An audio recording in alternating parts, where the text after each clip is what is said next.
What is this music playing? There's music playing.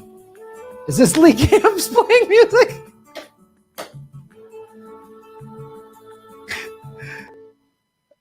Are you I'm not playing that. That's not me. Did you hear it? Yeah, I heard it. What was that? Oh my God. I haven't hacked your head just yet, Graham. Wow. That was fantastic. It was this really nice, soft, slow, sweet music. It was perfect for our show. It really was like this. That's well, if we want a theme song, now we have it. It's got to be something like do like that. I was like, yeah. This is hilarious. Yeah, it's to help the painful medicine go down. Enjoy this music. Yes. That's what we're going to play for our live show. Like a waiting room when you're headed in for a root canal. Yeah, just like a fountain's playing and it's really and you know, there's like low lighting. There's one of those like crystal lights and the receptionist is like, "Hi, Mr. Camp. Okay, yeah, just have a seat. Do you need any water or anything like that before we gut your mouth?" It's kind of like how you said you were hoping we got some new listeners who are big fans of America, and you kind of left out the part of so that we can gut your soul, so that we can take an ice cream scoop to your soul, and you know, because sometimes when you've done it to people who already get it, it's not as much a scoop. No, their soul's already been pretty much eroding for several years or decades. Yeah. But yeah, this is the music where we should play for new fans of the show. Doo-doo boo boo boo, government secrets. Doo-doo boo boo boo. If there's any musicians out there listening, send us this theme song. Here we go. Just a hint of assassinating an anti-war president. I think we should do that, and like you should talk like Bob Ross and I'll talk like Mr. Rogers, and we'll just be like backs of people that have been heavily exploited and just had their lives destroyed. I think we should. Maybe that is how we like sow the seeds of a socialist revolution, is in like Fred Rogers' voice. "Hey, boys and girls, now we're going to find the oligarchs and string them up. It's a neighborly day for a revolution." You know, like I'm down if you're down. Oh, well, ladies and gentlemen, welcome to Government Secrets. Finally, the real episode 50. I know we've said the date on the show, but I don't know if we've told people the ticket link is up for LA. Ticket link is up for the Los Angeles first ever GovSeeks live show, ladies and gentlemen, at the Dynasty Typewriter in Los Angeles, September 18th, 3 o'clock. It's an afternoon show because at night, this is too much to swallow at night. This has to be, this is just too much to take. Yeah. But we will be drunk. Don't get us wrong. I will be. I know you don't drink. You'll be high on something else you've snorted, but I just want you to know, just because it's an afternoon show does not mean you can't be drunk out there. I think you all should. But you're seeing the two versions. I will go surfing. That's how I deal with doing the show. Lee drinks, and those are the choices you have of how to deal with this show. And I mean, whatever chemicals are in your green smoothies you're snorting, I don't know what that does to your head, but I take surf wax and I ball it up and then I put it in a pipe and I smoke it. That's what I do. That's how I smoke surf wax. That'll do it. Yeah, that'll do it. But so yeah, they can get I think it'll be up on my site soon, but it's they should get them on your site for now. Right now, go to GrahamElwood.com and it's September 18th, Government Secrets Live. It is our first ever live show. Currently our only live show. We're kind of running into some roadblocks in the New York area. Sadly, but you never know. Never know. Who knows? Never know. We might just do it in a subway station. Yeah, we might just like street performers. Yeah, street performer podcast with a bucket out. Little bucket. We might make more money. For $1, we'll tell you how horrible our government is. Put a $5 in there. We'll play Operation Bingo. We'll just type in an operation and talk about it. So, But join us, folks, in the Los Angeles area, September 18th. It'll be fantastic. The Dynasty Typewriter, first of all, is a cool independent-owned theater by my friend Jamie and Vanessa.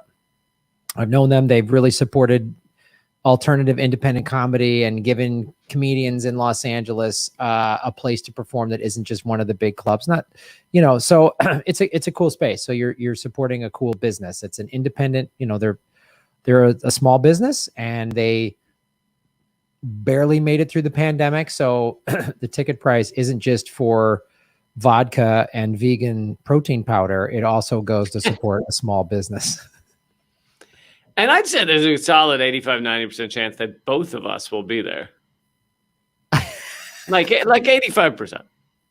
Yeah, I think we'll both be there. 85%. That's probably, if we're going to do a live show, it's probably good if we're both there. I don't know. That's just me.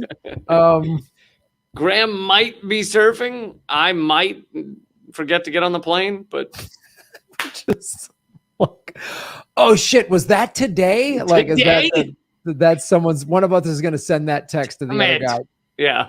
Oh shit. I thought you meant this 18th. Oh, fuck. I thought you meant September 1822. Oh, damn it. Well, should we do the longer GovSeek or the bigger GovSeek or the shorter one first? What do you want to do? Let's go with military spending first. Because I think we can. The second one is fairly short. We can squeeze it in if we need to. So I just went to. I just type in the biggest wastes of military money, and this article came up. And we've talked about, both of us have talked about military funding, and I think, but in honor of the democratically controlled Senate, who just gave Joe Biden a $25 billion increase for his war budget last week. On top of the increase he was already asking for. Right. On top of the increase he was already asking for, on top of a bloated $743 billion budget that now we outspend, I think, the next 10 countries, but it might be higher. It might be 15 or something like that now. Yeah. I mean, last I saw it was around 10, but either way. And then the other thing is if you take the bottom countries on the list of military expenditure, it's like the same as like 140 other countries. Yes. 100. So China, the country that spends the second most, if we were to cut our military budget in half, that's before this $25 billion increase, the $743 billion. If we were to cut that in half, okay, that is $370 billion, right? It's just under, that would still be almost $200 billion more than what China is spending. And if you count our black budgets, like secret shit we're involved in, it's closer to $1 trillion a year. Well, yeah. I mean, the CIA's budget is off the books. We don't even know what they get. They just get whatever they want.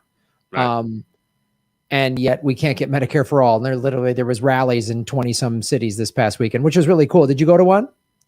Yes, I spoke at one, and it was they said the final count was over 50 U.S. cities.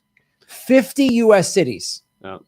I was at one, and I interviewed a bunch of people, and it was really cool what they said. And we were on a street corner, and people were honking, and it's very supportive. One pickup truck. Two younger white guys drove by and went, Trump. I mean, that's a rational response when someone says, I'd like healthcare. Right. Rational. Yeah. Right. Like, get offended at that and yell Trump. Like, so I wish they would have stopped, because I would have been like, so you guys are okay with like 30 to 40,000 people dying every year because they don't have healthcare? And I'm pretty certain their response would be Trump, right? Just like, we spend all this money on war, but we don't have money to take care of our own citizens. Trump, like, that's their, okay. So yeah, so we can't get Medicare for all, that we had to have marches in 50 cities, which is really cool. And it's cool the people that all put this together and got involved and made this, it started out as like 2 or 3 cities, and now there was 50, which is fantastic. It's weird. A lot of indie media was there covering it. I was there. All these people were in, Ron and Jimmy, and I didn't see TYT anywhere. Yeah, I didn't see them at ours, and I didn't see any of the mainstream media. I don't think either. I think I saw Anderson Cooper sprinting away from it, but no, I didn't see any mainstream media. It's almost like TYT and the mainstream media are doing the same thing. Weird. What a wacky coincidence that TYT and corporate media were not covering a 50-city rally. Crazy. Interesting. I mean, I assume it was just like it's just slip up, intern missed something. Well, I think there's probably I think actually they were getting ready because either yesterday or in the next couple of days, there's a big celebrity camel toe event that they're going to cover. So they really had to prepare for that. It's like it takes a lot to gear up for that, Yeah. TYT's it's basically like Burning Man, but it's TYT celebrity camel toe. Which often also burning, but for different reasons. Totally different thing. So totally different thing. They're a great news organization. So so this brings us back to the biggest military wastes of money, ladies and gentlemen. Number one, and this is my favorite one because I've talked about it before, but it's the good people at Lockheed Martin coming up with the F-35 Lightning II. This took $1.5 trillion. It's fucking insane. Just to develop. Quick little sidebar, by the way, $1.5 trillion would forgive all student debt. So, which would infuse a bunch of money back into the economy. You'd have a bunch of young people or people, some, even 30s, 40s and up, wouldn't have to pay off student loans.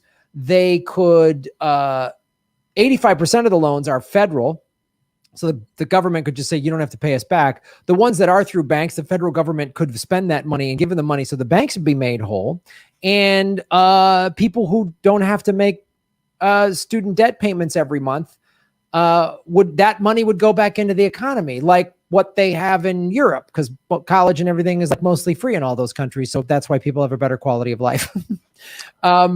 Another side note, if you want to envision, I know we're talking about 1.5 trillion for the F-35. If people want to envision this number as to how much it is, because it is tough to wrap your head around it. If you make $40,000 a year, it would take you 25 million years to make $1 trillion. So get to work. Oh. So if you're thinking of purchasing an F-35, and there are a lot of ads on like CNN for Raytheon and stuff.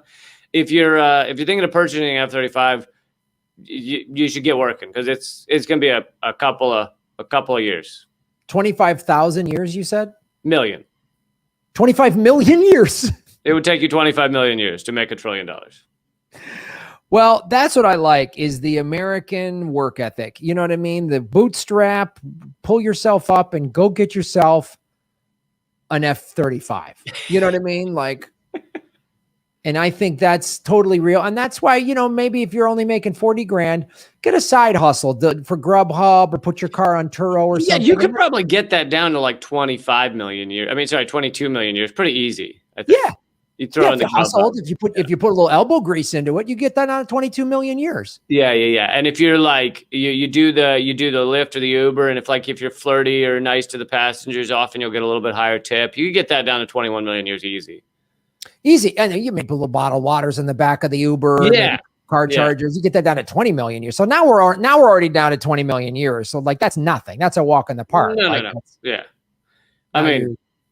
Yeah, the second half of that, after the first 10 million years, it just goes by like pretty quick because you know your way around the office, you know what cool lunch spots are nearby. It goes by pretty quick. Right, that's what I like about it. Yeah. 20 million years is nothing. The Joint Strike Fighter program was meant to produce a fighter that the Air Force, Marines, and Navy could all use. A fast, stealthy plane that could take off from anywhere, land on anything, and deploy almost any weapon, except common sense.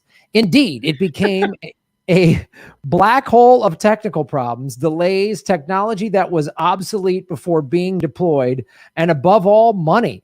It's been estimated that the F-35 has cost a staggering $1.5 trillion since its inception in 1996. They've been working on this stupid thing for, what is that, 25 years?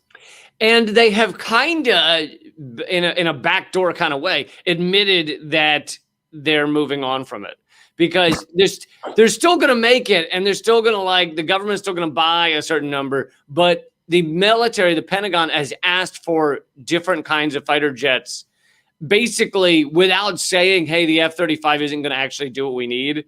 We're going to quietly ask for other kinds of fighter jets. Oh, boy. Anybody affected in America by the opioid epidemic? You feel all right with this F-35? Anybody who's had their family or community destroyed by the opioid epidemic? You happy that 1.5 trillion has basically been thrown into a ditch and set on fire? Boy, that's when great. Families could be paid, when rehab programs could be across the country, et cetera, et cetera. We could basically just stop these, rather than give them fines. Like Purdue Pharmaceutical got hit with a $500 million fine, which, that's a fair amount of money, but that's not, it's something. But for 1.5 trillion, we could just stop these pharmaceutical companies from doing this. We could stop it. And again, going back to, if we gave everybody free college like they do in large portions of the world, people always go, oh, you want everything free. It's not free. No. Well, they pay higher taxes in Europe. Yes, and they actually get stuff for it. We pay taxes here, and we get the F-35 that nobody needs. They get a lot out of their society for those taxes. I know this just busts the brain ball to think about, but yeah, it's like Americans are like, I'm not paying that. Yeah, because you don't get anything for it. I would actually gladly pay more taxes if we had free healthcare and we had free college. Because you know what free college is? I don't have any kids of my own. I got 6 nieces and nephews, but free college actually makes for a better society. You know what we'll have? Lower crime rate. That, just from a selfish standpoint, you could want to pay higher taxes for free college so that you're not at as much risk for crime. Lower crime rate, smarter society, happier people, healthier people, all of those things come along with education. Not to mention, if you really wanted to just think about the moral idea that we should allow people to actually follow their passions and do what they want with their life rather than being fucking feudal serfs to a debt system. So there is that kind of moral, understanding of humanity, but who would ever discuss that? Fuck that shit. Yeah, we can't get into that. We need a new F-35. The other brilliant thing they did with the F-35 to make sure Congress would never stop it is that various parts, there's 100,000 parts to the F-35. Various parts are made in 48 states. So almost every congressperson has a reason to keep the gravy train going. Of course.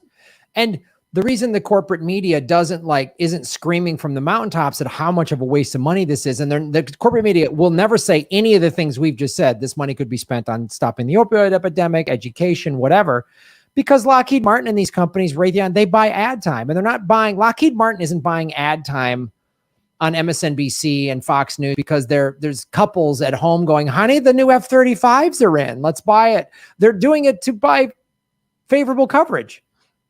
Right. Well, I think they might sell like a key ring or something that you squeeze and it makes a noise. So maybe they're trying to get people to buy that, I guess.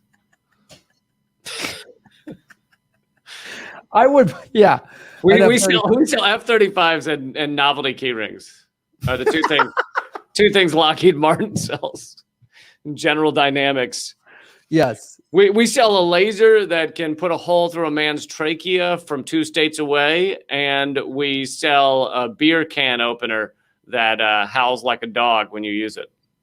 Those are the 2 things. The gifts. Oh, the Tomahawk missile, which blows people up at the cost of funding a public school, and one of those salmon that sings and talks on the wall. You know what I mean? Billy the Bass. Yeah, Billy the Bass. Not a salmon. Get your shit together, Graham. It was a bass. I gotta do more research on novelty gift items. It's my fault. I'm I've really let this. That's hurting this show. That's why we're on our third episode 48. All this time, people thought you were American, and now they realize you don't know the name of Billy the Bass. And I mean, it's just all unraveling. Graham's in a bunker in like Lithuania or something. That's the reality. Yep. Just setting the American flag on fire because I don't know who Billy the Bass is, basically, is what I'm doing. But one of the reasons I don't know who Billy the Bass is because we've spent more money on good programs like the Strategic Defense Initiative, $100 to $150 billion. This was announced just after Ronald Reagan's Evil Empire speech. This is his Star Wars plan. So this was, we needed the first guy to start saying, we need, nukes in space. So Trump, who took Make America Great Again, that was a Reagan catchphrase, and Space Force are two just Trump watered down rehash versions of bad Reagan policy. The Strategic Defense Initiative was meant to be a space-based system of lasers and satellites that would shoot down any Russian intercontinental and submarine-launched nuclear missile headed towards the United States. So rather than broker peace, let's get a $150 billion laser that shoots. So should they launch them, we can blow them out of the sky. And I remember this as a kid. And it was like, we'll get most of them. It was like, you idiots know what happened if just one is detonated, you fucking psychos. It's like, I don't even know what the comparison is for the annihilation of the planet Earth. Like, we'll get most, like 85 to 90% of them will go. So like, if just one lands, it's over, right? Like, yeah, I mean, you're in a nuclear winter no matter what. It's like nothing will grow anymore. Yeah, it's over. Within a matter of years, all life will be extinguished. Except for Jeff Bezos, who's going to fly his cock rocket out to Elon Musk's space cabana or whatever these idiots are concocting. So what it became was a black hole of theoretical research, pop culture ridicule, political tension, and spent money. A staggering amount of money. Estimates on the cost of SDI research and development started at $100 billion and run as high as $150 billion. God, they all pale in comparison to the F-35 is really the gold standard of military waste. And we're still doing this, by the way. They announced recently that they're under Biden that they're spending $100 billion to, rejuvenate our nuclear weapons and create new ones and things like that. And it's hilarious because the number of nukes we already have, whatever it is, 5,000 or 6,000, is already enough to destroy the planet Earth like 100 times over, 500 times over, whatever the fuck. So it's not like you need, we need better ones. We need new ones. We need cooler ones. We need, like, they're just throwing hundreds of billions of dollars at completely redundant, meaningless nuclear weapons. Because, I do understand one side of it. Like, you might destroy the planet Earth. And what if you're still angry and you want to shoot a few more, like you want to have those extras around. Absolutely. And I mean, it's great to see like how hard Joe Biden is being pulled to the left. I mean, we're just yanking. I mean, every day we're just yanking him. Like we pulled him to the left and then he, of course, bombed Somalia. We've pulled him to the left and he's bombed Syria twice. We've pulled him to the left. He's spending more money on ICE than Trump did. He's outspending Trump on ICE. Oh man, this left pulling has got me tired, Lee. It is. It's exhausting. I mean, how well we're doing. He's spending more on hiring cops than Trump did. The AP also reported that right now he's at a pace to beat Trump in terms of new oil permits new drilling permits that are being approved. So, he is just a left-wing maniac. Oh, I'm so tired of his lefty hippie socialism. It's insane. I'm glad to see those socialist Democrats in the Senate gave him $25 billion in more war. That's great. And rents are higher. The national eviction moratorium is ending. So he did renew diplomatic relations with Iran and Cuba. So that's sorry, I read the wrong memo. I'm sorry. That did not happen. no, that's right. It didn't happen. But he did carry through with Trump's plan for peace with North Korea. I keep getting the wrong fucking notes. That didn't happen either. What sorry. are you reading? Just I don't. Some sort of Trotsky book? What are you reading? Yep. And but he is, this is a good point though. He is definitely keeping Israel in check and preventing them from really continuing the genocide and apartheid in Palestine. Yeah. If I had a nickel for every speech he gave chastising Israel, oh man, I would not have a nickel. You would be in debt. Yeah. You would have borrowed too many nickels. So there's that. That was the let's see. So all for a system that was dependent on technology that was never developed past the theoretical stage. So we spent $150 billion on theory that was never actually, we never even put the thing in space. Wow. We didn't even get something. We don't even have this laser Star Wars plan. We just bought $150 billion. I think we spent $150 billion on just saying that in public so that Americans would think that they were going to survive if some shit went down, which they weren't. And B, that maybe the Russians would believe we had it and therefore would have to calculate that in their nuclear game plan. But so basically it was $150 billion on just an idea that never ever did anything. Never did anything. And as we've covered on this show, when you talked about, I forget when, but the nuclear arms race, we actually made it happen. We did it. Yes, indeed. Cue the nice guitar music. Yeah, if only we knew where that played from, so we could play it again. Boom, boom, boom. It's a neighborly day and your atom bomb would bomb the people for no good reason. Would you be mine? Could you be mine? Well, watch out! Watch out for that mine! Watch out for that mine! Oh, but the thing I love about this show is we go into the history. So we not just crazy military spending didn't just start with our friend Ron Reagan. One of the most troubled and controversial programs in Air Force history, the B-1, was first developed in the early 70s as a replacement for the aging B-52. It was canceled in 1977 after 4 prototypes were made. Then it was revived by President Reagan. Yay! There's our boy. And development on it continued to the point where 100 were built, despite numerous problems with the plane's design and operation. The planes didn't see combat in the Gulf War due to engine issues and didn't drop a bomb in action until 1998. During the Gulf War, the pilot's like, hold on, wait for me. And he's pulling that little string attached to the engine. Come on.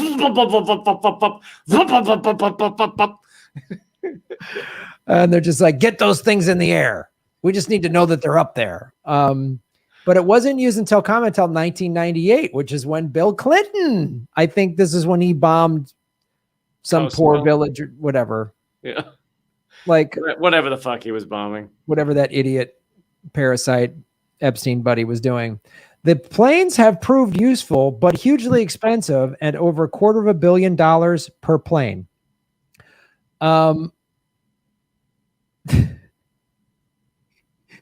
So this one, we spent a bunch of money. So we spent probably $100 billion. If there's 100 built, it was close to, I don't know what the exact number is, but I don't know why this article is saying the planes proved useful. How? For what? What were they useful for? Just more. Graham, don't sell us short. I'm sure we killed a lot of lovely innocent civilians. Right. Thank you. Thank you. All for the name of freedom. You know, as we read all the numbers on this and all the hundreds of billions and trillions, literally trillions of dollars. Gee, I wonder what the country and the world would look like if we spent all this money in the last, well, we're talking about since the 70s, the last 40 some years on technology to reverse climate change. Like, what would the world look like? What would we'd all just be like? We would literally be sitting here going, guys our age would be like, God, you remember gas cars? And now we all drive just whatever cars that run on vegetable oil or fusion or some clean thing. Yeah, exactly. I mean, I've been doing segments on Redacted recently of how the solutions to most of our problems already exist. Right. The problem is corporations have the whole system on lockdown, and so they don't want to allow them to actually grow. I mean, hydroponic farming could solve tons of our problems. That doesn't mean you couldn't have your little garden or small local farms, but it could solve a lot of the massive food shortages. We throw out 40% of all food. In terms of droughts and clean water, there are ways of recycling water that we're not using. Namibia gets 75% of their water recycled. They're the only country that does. And so it's like the solutions are out there. Say the country again. What country does this again? Namibia. Where's that? Africa. Oh, okay. Sorry. And so it's like the solutions are out there, but you'd have to have a large scale system like a government decide that they're going to put a lot of money into just making them happen. And instead they're ignored. They're not covered in the media. Instead we just keep driving off this fucking cliff going, no, we have to spend billions of dollars on aircraft carriers and planes and giant diesel trucks. And it's amazing. That's what's so frustrating is like you say, it's there. There's so much stuff has already been developed. I've covered it on my show. I'm sure you've covered it on your show that like, if we just put real money behind it, like, I don't know, $150 billion behind it, gee, maybe we could have it. Like there's algae that absorbs CO2 that, you know, like all that stuff. We could get behind all of that, and it would provide all of these jobs in America, and we could export all of these technologies around the world. We could literally go, hey, India, we're going to end your pollution problem. America's going to come in and end it. We could do that. Instead, we've got people that are just like Trump driving by in a pickup truck at a Medicare for All rally or whatever. Just like, it's mind numbing how much money has been wasted by the ruling elites and the military industrial complex that could be like these fucking dumb cocksuckers could have all. But it's not just dumb. They're all bought. I mean, any one of them, if they were to have the slightest hint of a soul and start to stand up against this system and stand up against these corporations that are enriching themselves from it, then they're fucking taken out. I mean, they're taken out in elections. They're taken out with, you know, scandals, you know, fake scandals. They're taken out in a myriad of ways. Eventually, maybe they're shot if they become threatening enough. But they just don't stay there. I mean, you know, I interviewed Dennis Kucinich today for Redacted, and he was, when he was mayor of Cleveland, he went up against the big power, ironically, the big electric companies, and literally a bullet missed his head by inches. They had other assassination attempts on him that were thwarted. Like, they were going to take him out for going up against electric companies. In Cleveland, a mayor, like a mayor, just one guy, one city. Like it's what's also frustrating is their greed and their short-sightedness. You know, they could all be making a lot of money on all of these green solutions. You know, if they, you know what I mean? They could still, these big corporations could be like, well, we're going to just profit off of, you know, green energy or whatever. And they could do that. They could be making their profits still, but they're so, it's a psychosis. Like, I don't know what it is. Like they're so hell-bent. And they don't see the destruction of the planet coming, or maybe they don't care. Maybe they're just, I don't know, devil worshippers or some shit. They just want to kill us. I don't know what. I have no reasonable explanation as to why. Because it's short-term greed. You're talking about long-term greed, where they say, let's switch over to green energy, and in 5 years, 10 years, we'll be incredibly profitable and that kind of. But they're all looking to 6 months down the road. And 6 months down the road is keep doing the same things you're doing. Doesn't matter what it's doing to the environment. switching to an entirely new industry and changing the way things are fueled is a mass undertaking that, yes, could still make them a lot of money, but we're talking 10, 20 years down the road, which they don't think that way. It's short-term greed. And politicians make short-term promises, or the ones they plan on maybe keeping are short-term promises. They're long-term promises. They don't give a fuck. Like when they say, "Hey, we'll be carbon neutral by 2050," that's because they know they won't fucking be in office in 2050. They don't give a shit. So it's like laughable when they do the long-term. So everything's just 6 months, year down the road. There is no planning beyond that, and that's how capitalism works. Right? What a great system. And that was my punchline. Like, hit the like button, ladies and gentlemen. There's a couple more boondoggly military expenditures. Whenever you want to jump over to your subject, because this list is long. Let's do a few more. Let's do it. Then we'll jump over. All right. Here's one. The MX missile, $25 billion for the MX missile. A 1970s nuclear deterrent, the LGM-118 or MX missile, as the program was usually called, was a land-based ICBM, intercontinental ballistic missile, that could carry up to 10 re-entry vehicles, each armed with a 300 kiloton 487 warhead. It could deliver a devastating strike to the Soviet Union that could essentially win a nuclear war in one blow. You can't win this war, dummies. It's like two ships saying, we're going to win the sinking boat contest. The program was canceled and restarted several times due to issues with housing the missiles before President Reagan, yay, he's back, approved the deployment in hardened silos. The program suffered massive delays and cost overruns, and the missiles themselves, and these guys are the same guys that are like, oh, the post office is so mismanaged. Really? You had one letter out of 1,000 is lost or just takes longer, but you're spending monies on bombs that carry bombs that bomb things that are bombing, and they weren't even done correctly. Well, yeah, and in terms of mismanaged, I know we've covered this on previous episodes, but we've talked about how the Pentagon has never successfully been audited. It's supposed to be audited, but they just come forward and say, we failed our audit. No one knows where the money's going. And the earlier reports were $21 trillion of unaccounted for adjustments. More recent reports say $35 trillion of unaccounted for adjustments. Sure, not every one of those is just like money going missing, but a lot of it is. There was $13 billion of printed cash that went missing in Iraq, like flown over in jets, just disappearing. So the amount of mismanagement and waste and loss is just incredible. Oh God. I mean, there was I remember there was a pallet, one pallet of $900 million that went missing. Like, yep. So we spent. There's just some guy hooking they land in Iraq. Some guy's like, "Yeah, I'm supposed to take that. I got this. You just have like a regular truck. That's not military. Yeah, Carl sent me. I'm gonna hook it up.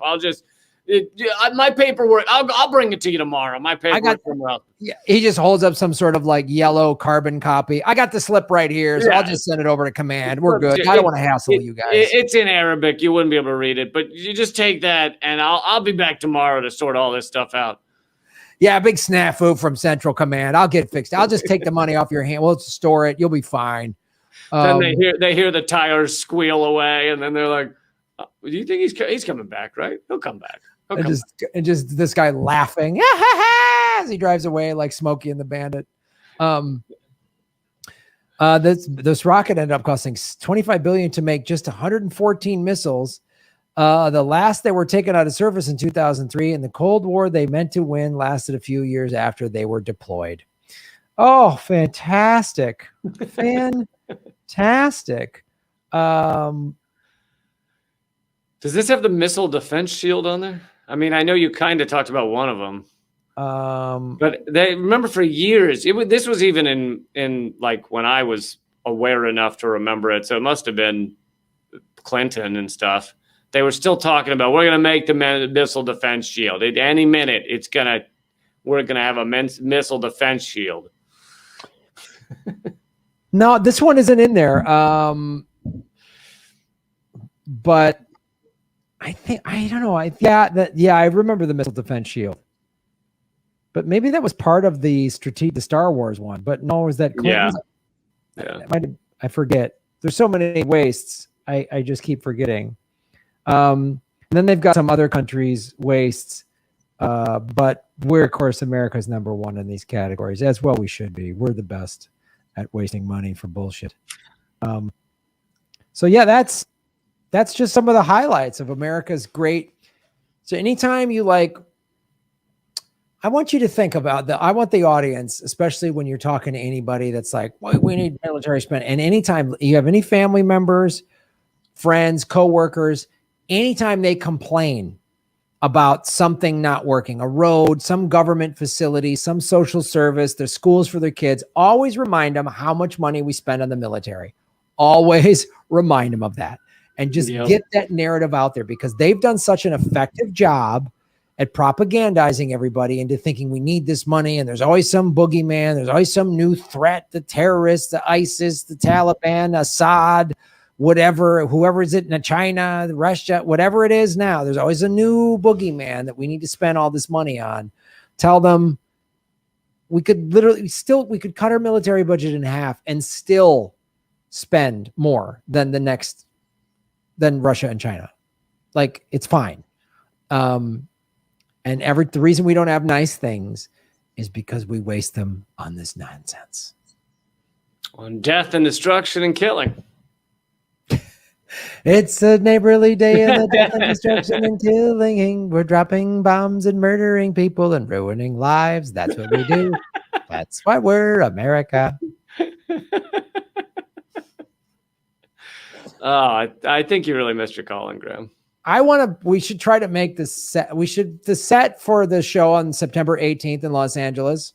Tickets available at GrahamElwood.com. We should have a couch and plants and make it real homey looking. It should be real homey, and you should record a version of that just plays before we walk out. Okay. Like a professional version of your Mr. Rogers song. I'll put pen to paper and I'll write this out and then I'll just record that.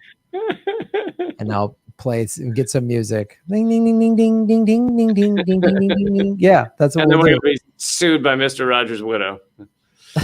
Yeah, I'll get a version of it.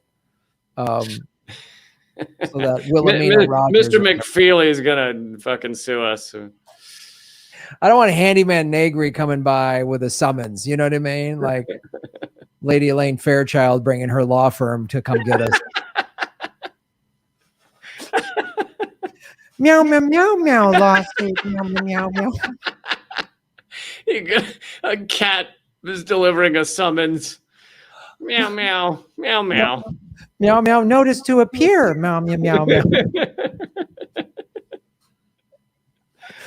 All right, Lee Camp, what's your government secret second segment? All right. Figured I'd stick with the topic of pandemics. I'm not sure if many people have heard. There's one that's kind of been going on for a bit. Oh, here or just mainly my neighborhood? Yeah, mainly around me. So of course I'll give this as the background, but my secret is not about the Chinese lab leak theory, but back during Trump made that up out of his racist mind. Hey, it was China. China did it. Lab leak theory. China did it. And all of our mainstream media said, that's ridiculous. What a fucking racist twat bag. It's not China. That's so insane. And then Biden gets into office and they go, oh, yeah, we're still in this new Cold War with China. Yeah, China lab leak theory. It's probably good. It's probably a good idea. Yeah. Trump was really onto something there. So now a lot of the media is doing that, even though there's still no evidence of any kind of China lab leak. And there is evidence that coronavirus was circulating in Europe before we started talking about it. So let's go back to the pandemic before that, which was the Spanish flu, right? 1918. Yeah. 1918. It killed a lot of people. Hold on, let me see if I can find the slide. I have our slide. Is that it? There we go. There it is. Slide. So this is from Scheer Post. Robert Scheer interviewed John Barry, who wrote the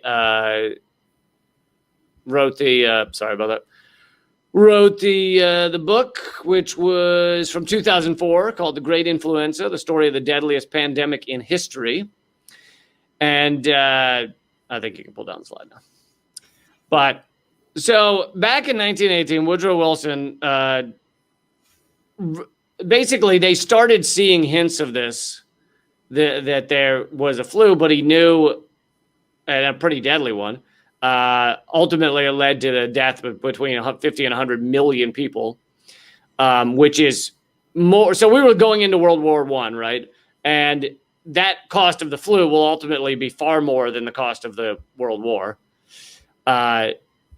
But Woodrow Wilson thought, it's not going to be so good for us to be talking about a flu or for people to be scared about a flu right now. I'm trying to promote this war. I want everybody to go fight in it and be willing to die and shit. So let's not make a big deal out of this.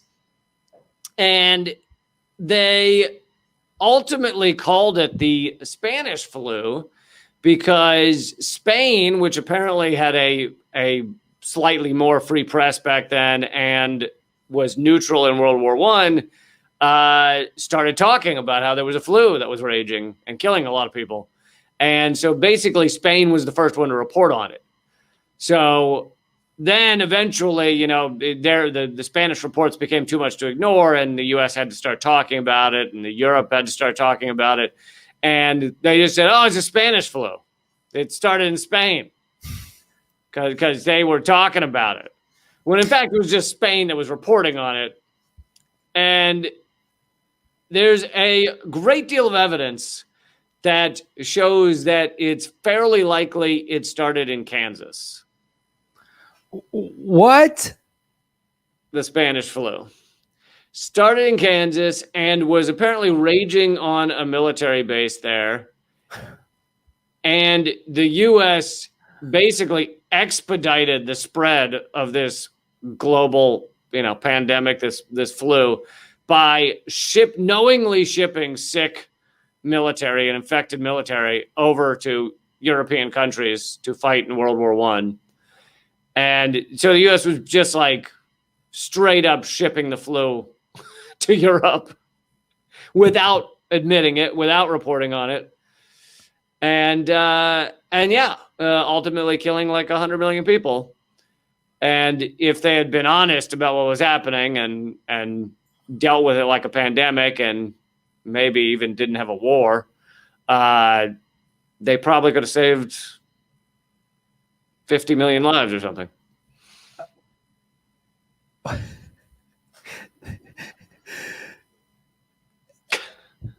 I can't even put that into words of like every week you think America can't get worse.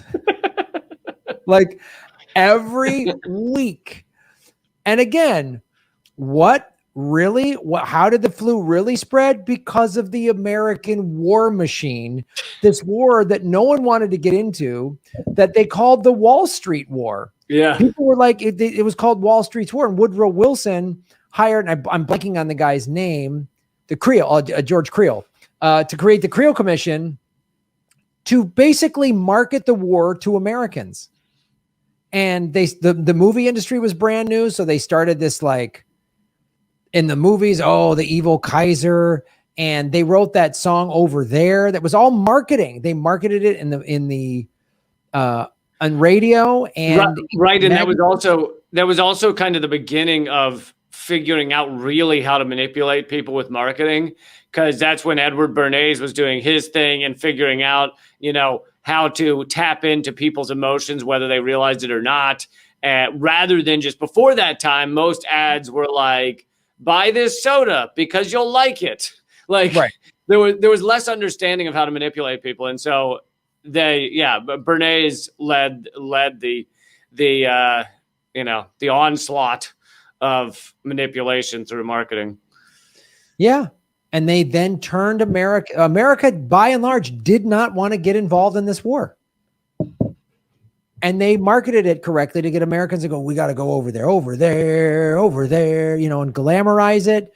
And it was for Wall Street.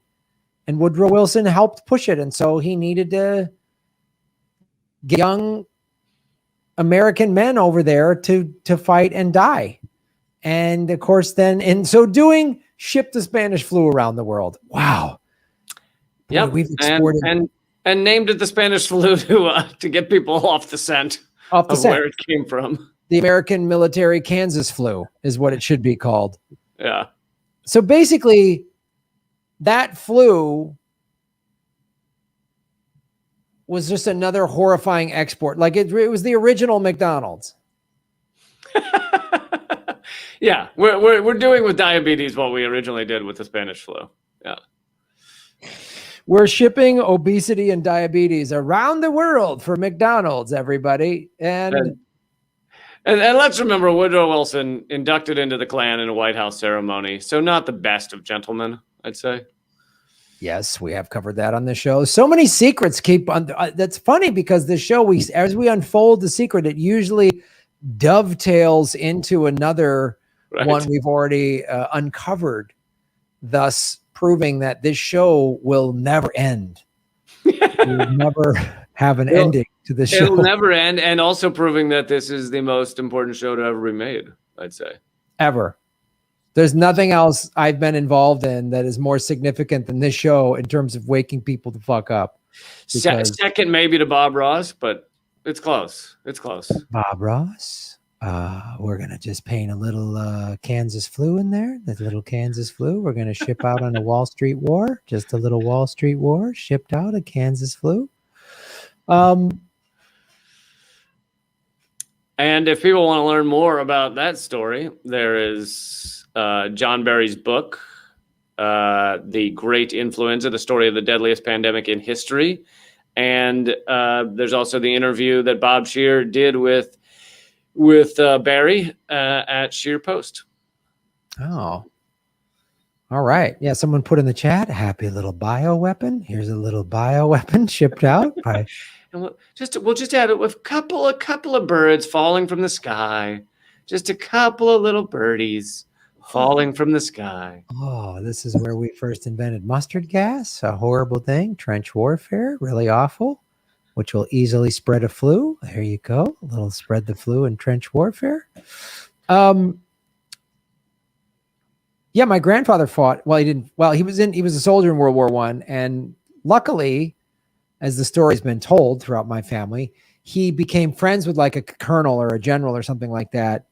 And the general liked him so much that he kept him behind the lines in like either London, I think he was in London or Paris or something like that, working behind the lines. Otherwise, he would have been in the trenches and probably would have died, and I wouldn't be here. Wow. So he took a liking to him and kept him out of harm's way. Yep. He lied about his age. He was like 16 or 17 and lied to join the service about his age because he wanted to go over there. And then he was in, he was in England most of the time, I believe. And then there's he wrote letters back to his mother, my great grandmother. And, he visited his family went to Ireland and where his family came from, and kissed the Blarney Stone and all this. I think this is way before the Irish would piss on it, so American tourists would piss rock. And then he wrote these letters back to my great grandmother saying how, the war will be over. We got Fritz on the run. They called the Germans Fritz. So that's my family's history in World War I. Now we know it never should have happened. So there we go. Never should have been fought. That's for fucking sure. Never should have been fought. Are there any wars that aren't complete bullshit? I mean, I guess what Hitler was bad. I'm glad we did that. We stopped the Nazis, and putting human beings in ovens is pretty horrible. I'm glad we stopped the Nazis, but there's a few things about that. One is we probably could have stopped him far earlier if we'd given a shit to stop him far earlier. But instead, for the most part, we were like, what's it matter? Let him do his thing.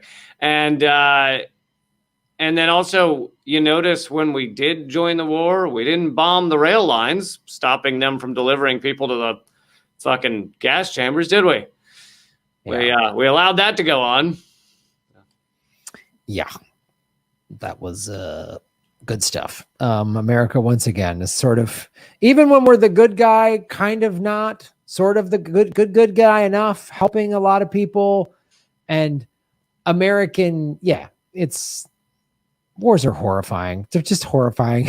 Anyone who's informed. They're all so fucking stupid. I mean, it's all the poor or sometimes the middle class, but really the poor fighting and dying for the rich. I mean, it always is. And on top of that, you lay on top of it the garbage of toxic nationalism, the borders that don't even make any sense. Like, what the fuck are we doing? It's all just idiot ideas. Yeah. And it's awful. And war just dehumanizes everybody. I mean, there's all these stories. Who knows where to draw that line? Yeah. Yeah. So there's a little all wars are bullshit brown. We're going to paint in there. A little all wars are bullshit brown. Little wars are for the rich. There we go. Paint a little wars for the rich there. That'd be amazing. I bet you now with our special effects nowadays, you could do that. You could have like Bob Ross painting, but the painting slowly becomes like a Banksy. And then you could probably have someone doing a Bob Ross impersonation, like for the voice. So it could really look like Bob Ross was painting like some awesome Banksy anti-war painting. Oh, I'm so down with that. Banksy's my hero. When I found out that guy just took discarded, jeans that were made with faults in them or whatever, you know what I mean? The stitching was off, and then he sold them as unique, and dummies in Hollywood paid hundreds of dollars for this. I was like, he's my hero. That he did that. It's so much. I mean, I think it is. Most people believe it's a small community more than just one guy, but whatever. But he's done so much amazing shit, like anti-monarchy stuff, anti-war stuff, anti-capitalism stuff. It's just awesome imagery. And then the thing, I mean, unfortunately it kind of backfired, but do you remember the one where they auctioned one of his works at the Sotheby's for like whatever, $100,000 or something. And then the moment it was sold, the frame of the painting was actually a shredder. And so it started shredding it the moment it was sold. And it like shredded half of it and then got stuck halfway down. And in a way, everyone was like, holy shit, it just ruined it. But then it just became worth more. Wow, that's so great. He's just like, man, people are suckers. And oh, that's beautiful. Oh, that's so beautiful. Well, hit the like button, everybody. Share this out on your social media and tell people how much you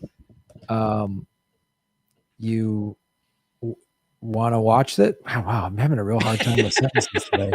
Something got stuck up there. Something got stuck up there. Yeah, let everybody know how much you liked it. Share it on your social media. Hit the like button. Obviously, give it positive reviews and whatever platform you're listening to it, and spread the word. It's really kind of awesome. This show is really spreading, and like the numbers are up. We were just talking a couple days ago. More people are watching and listening to it, and it's really cool. And so come to the live show in Los Angeles, September 18th. Get your tickets at grahamelwood.com. It's at Dynasty, or you can go to dynastytypewriter.com and get the tickets September 18th. First ever Government Secrets live. And there's a lot of pressure on you guys in LA to really sell that show out, because if it doesn't sell out, then we're never doing another live show. So you will be fucking over every other city, and that'll be on you. That'll be on you, LA. Yeah. If you can't show up because you're like, oh, it doesn't have Patton Oswalt in it or whatever, then fucking suck it. So you better show up. Yeah. Because if there's like 26 people there, Lee and I are like, we're never doing this again. This will never happen. Nope. Never again. Never again. So, and now if you sell it out, LA, now you're setting the table for more live shows. No pressure though. No pressure. No pressure at all. Just don't be like, oh, because if there's like 30 people there and it's like, oh, are you guys doing any shows in LA? And you tell me this in like October, I'm gonna. Oh, dude, that's the worst. When you've just played a city. I was playing Chapel Hill once, and after the show, I go next door with like 5 people to get like dinner, and the waiter walks up and is like, "Lee Camp, are you gonna perform around here or anything?" I'm just like, how are you claim to be a fan and then you don't follow anything that I do? I've been talking about this everywhere for months. Like, just like, I love that on social media. When are you coming to Denver? I literally was there Saturday. We just did a show Saturday. Where the fuck were you? Like, so yes, LA, it's all on you.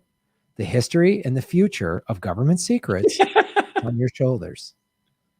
Absolutely is. If 20 people show up, we might cancel the whole podcast. We might just be like, nope, this is too embarrassing. I'm out. Yep. Whole podcast done. That's it. Yeah. I think we will shut it down. Yeah, shut it down. Yep. But yeah, it is cool that it's growing. And for anybody who's new to the podcast here, please go back and listen to previous episodes because pretty much everything we're talking about is evergreen. Unfortunately, our history is not going to change anytime soon. So please, go back and listen to the previous episodes. Yeah, if you're new, it's kind of like it's really sort of a history podcast in a certain extent because we've gone back into the early 1900s and maybe even late 1800s of American secrets. We've done Columbus. So. Oh, that's right. We did call it Jesus. So we got into the 1400s. Yeah, we've gone back to the inception of this country and how horrifying it was. And if you don't believe us, if you're like, read Columbus's own words. Read his journal and you'll see how horrifying this guy was. So check that out. Yeah, but this show is a lot of fun to do because it's He's stuck again, folks. It kills my hope for humanity, but it is also fun to laugh with you. So it's really kind of it's a twofer. Hope for humanity gets wiped away, but I get some chuckles. So, I get to laugh. It puts me in a more like, instead of getting angry or bummed out, I just go, well, let's hope that everybody gets wiped out and we'll laugh as we go. Or at least if there's an alien race watching this, just come down and take out the ruling class. Can you just do that and let us live in peace? Just take them out. They're awful. Every family, everyone who's in charge of every country, take them out. They're just fucking horrible. Every CEO, just take them out. Could you just do that? The problem is though, the empathy in me makes me say, like, if there's an alien race watching right now, run as far away as you can. Well, they've already made that decision. Don't get near it. Don't poke it. They're just gonna not. They've been here. There's all this evidence. They've been coming here for years, and they're just like, nope. Like they're just like, they might just breeze in. It's like, oh, there's this really amazing food truck, but it's in a horrifying neighborhood. Like it's really dangerous, and they just like come in and like get the food and get out. Like I think that's what they do. They just come in and go, wow, there's some cool stuff here. Like look at their mountains and waves and stuff. But the people here are horrifying. Let's get out of here. And they're just collecting some taquitos and running for it, huh? Yeah, they really just got They just go, I don't know why their Costco is amazing, but the rest of this race is just a waste of space. But their Costco's I love Costco. And I think that's what they do. So then they buy one multi-pack of baked beans that'll last them 40,000 years for the trip back. That's it. That's it. They buy that and then like, 2 lawn chairs for $30 or whatever they get. And then that's what they go back with. And then they're just like, wow, that planet is nuts. Wow. It's Smashing Pumpkins' entire canon on CD. And that's what they just grab that and they leave. They're this advanced race. but they still have a CD player. Yeah, it's still CDs. It's still CDs. It's absolutely still CDs. They're living like a multi-dimensional world. They can travel at light speed. They can, mask their ships so we can't see them. They can never get caught, but they still like put the CD in there. That's why I love this alien race. They still like the old school. Yeah. All right, Lee. Well, I don't know. Where can people see? My stuff's at leecamp.com. That Dennis Kucinich interview will be out Thursday. New episode of Redacted tonight comes out Friday. And I have another podcast called Uncensored. But the big project is called radindiemedia.com. It features Graham stuff. It features Gray Zone, Abby Martin, Chris Hedges, Truth Out, all these great outlets, Mint Press. And it's just like imagine it as a digital newspaper, but of cool shit rather than garbage.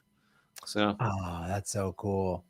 Have you had any like psycho indie left people email you mad because they're not in it or whatever? Have you had any of that nutbaggery yet?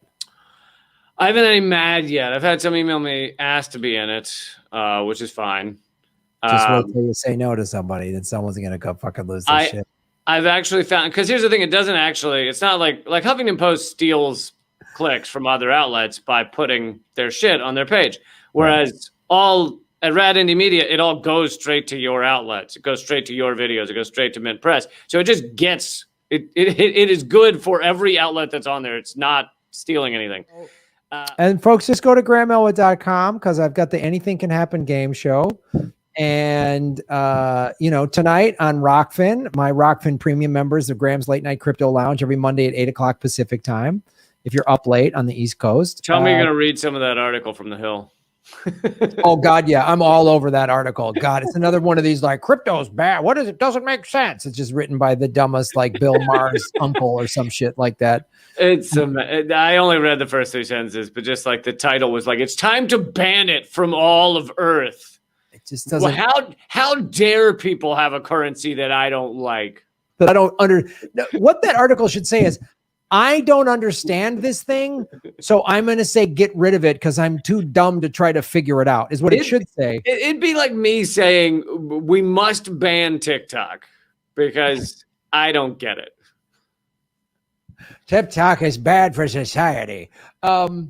And I love it too, because literally Bitcoin just went over 40,000. Like it's been on this run coming back because they got it low. They manipulated it low. Everybody bought up. I bought it 30K. I bought it 32. I bought it 38. Ha, suck it. It was like a coordinated attack where it was like all they were talking about. Yeah. They wanted to shake out all the speculators, all the gamblers, the people who just were like, I heard this Bitcoin thing, I should invest in it, like 6 months ago. And they just bought it without knowing what it was. And then the price came down and they went, I got to get out of here or whatever. Or they bought some at 20 grand. It went up to 60. And when it started dropping, they just sold. So they could say I made a profit and they didn't understand it. And then now all the big money has bought up this dip, this 2-3 month dip. 2-month dip, basically. They've been buying it up. That's all they've been doing. And now the price is going back up. I've been watching the volume on this. I watch this shit every day and I'm like, the price is going to go up. And it is. So anyway, we're going to cover that tonight at Graham's Late Night Crypto Lounge. Go to GrahamElwood.com, ladies and gentlemen. All right, man. I will see you soon. All right, dude. Good to see you, man. Later. Bye. Hey, everybody. It's Graham Elwood. We are going on the road, Ron Placone and I, in September and October. Check GrahamElwood.com for tour dates. Probably coming to a city near you. A lot of these shows have sold out in the past. We haven't been on the road in 1.5 years because of the pandemic. Come out and join us. The post-pandemic comedy tour. Go to GrahamElwood.com for tickets. New cities being announced every day. Join us and support what we do at patreon.com/GrahamElwood and rockfin.com/GrahamElwood. Blockchain cryptocurrency platform. Thank you. You're making Gotham great again. Boom.